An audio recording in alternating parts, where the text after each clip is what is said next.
Hello friends, இந்த வாரத்துக்கான another one millet recipe தான். ரொம்ப ரொம்ப ஈஸியான குதிரைவாளி பொங்கல் தான். 1 டம்ளர் குதிரைவாளி அரிசிக்கு 1/2 டம்ளர் பாசிப்பயிர் பருப்பு எடுத்திருக்கேன். காலையில் எந்திரிச்சதும் ஊற வச்சுட்டேன். ஒரு 2 ஹவர்ஸ் தான் ஊறிச்சு. முந்தின நாள் நைட்டே நெக்ஸ்ட் டே மார்னிங் இதுதான் பிளான் அப்படின்னு தெரிஞ்சது அப்படின்னா மில்லட்ஸ் எல்லாம் அந்த ராத்திரியே ஊற வச்சிருங்க. ஒரு 7 மணி நேரம் எல்லாம் நல்லா ஊறிச்சு அப்படின்னா இன்னுமே அதிக பெனிஃபிட்ஸோட இந்த சிறுதானியத்தை நம்ம சாப்பிடலாம்.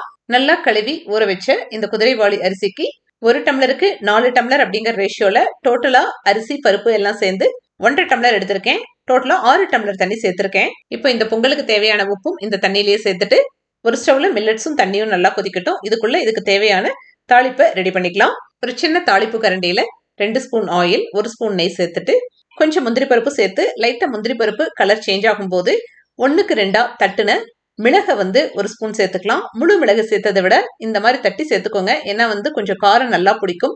மில்லட்ஸ் ஐட்டம்கெல்லாம் கொஞ்சம் காரம் தூக்கலா இருந்தாதான் அந்த மில்லட்ஸோட சுவையை தாண்டி மிளகு சுவையில கொஞ்சம் பொங்கல் நம்ம ஈஸியா சாப்பிட முடியும். கூடவே 2 பச்சை மிளகா, ஒரு காஞ்ச மிளகா, ஒரு துண்டு இஞ்சியை பொடி பொடியா அறுத்து சேர்த்து ஸ்டவ் ஆஃப் பண்ணிட்டு 1 ஸ்பூன் சீரகம், ஃப்ரெஷ்ஷான கருவேப்பிலை, கொஞ்சம் பெருங்காயத்தூள் இதெல்லாம் போட்டு கொஞ்சம் அந்த சூடான ஆயிலே லைட்டா மிக்ஸ் பண்ணி விட்டுட்டு அந்த தாளிப்பை எடுத்து கொதிச்சுட்டு இருக்க குதிரைவாளி அரிசி கூட அந்த தண்ணியில மிக்ஸ் பண்ணி ஒரு 4 to 5 விசில் விட்டோம் அப்படின்னா பொங்கல் ரெடி.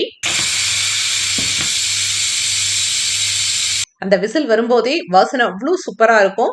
கரெக்டா அந்த டெக்ஸ்டரும் பாத்தீங்கன்னா 1க்கு 4 அப்படிங்கிற ரேஷியோல தண்ணி வைக்கும் போது கொஞ்சம் குளகுலன்னு இருக்கும். ரொம்ப கெட்டியா இல்லாம கொஞ்சம் குளகுலன்னு இருந்துச்சு அப்படின்னா கொஞ்சம் ஆறுனதுக்கு அப்புறம் மில்லட்ஸ் ஐட்டம் எல்லாம் எப்பவுமே கொஞ்சம் கெட்டியாகும். அப்ப சாப்பிட்றதுக்கு கரெக்டா இருக்கும்.